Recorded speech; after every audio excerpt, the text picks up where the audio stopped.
The excitement of Iraq was, I guess it was addictive.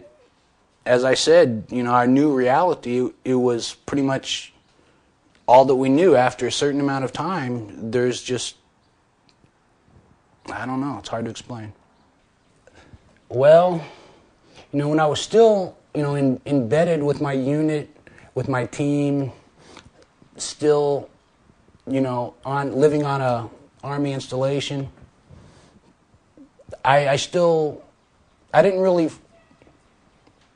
we didn't talk about PTSD.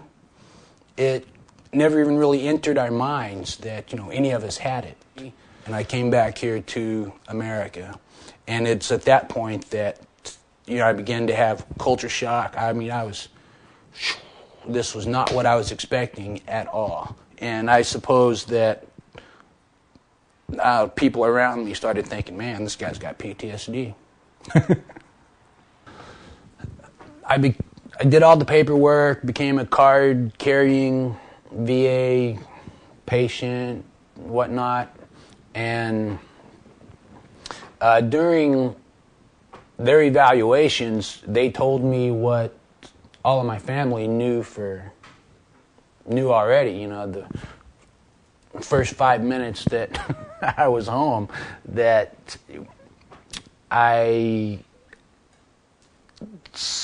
had sort of a distorted view on a lot of things, and that distorted view is also known as PTSD. I was reclusive. I didn't really want to. There wasn't a whole lot I had to say to hardly anyone.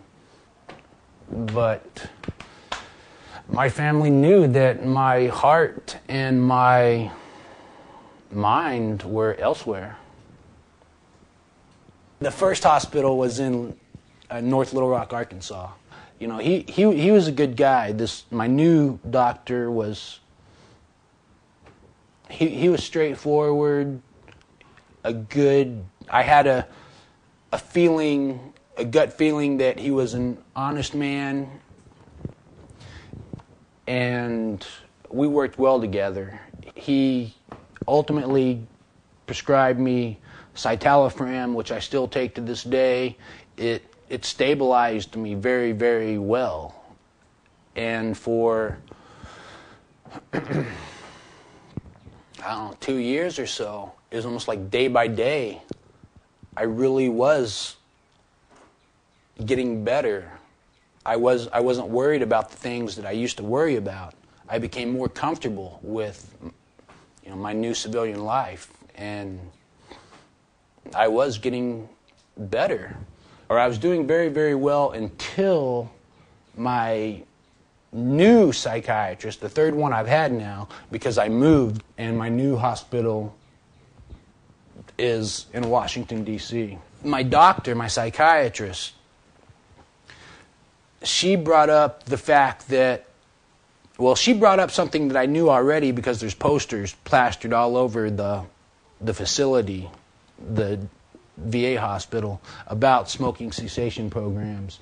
But she informed me that, they'd even be willing to pay me $30 a month to, become part of this research project. As it turns out, I was eligible, lucky me, I was eligible to participate in this, what I thought was a great research project. For the good of myself and other veterans, other young soldiers. She said, there's this new drug, and it's quite effective. It's called varenicline. And I thought, you guys already give me so many drugs that I'm inclined to think that I really don't want to take any more drugs. How is this varenicline going to react with citalopram? How is it going to react with Flexeril, et cetera, et cetera? She said, "Oh, it'll be fine. We know all about this. Everything will be all right. Don't worry. Trust me."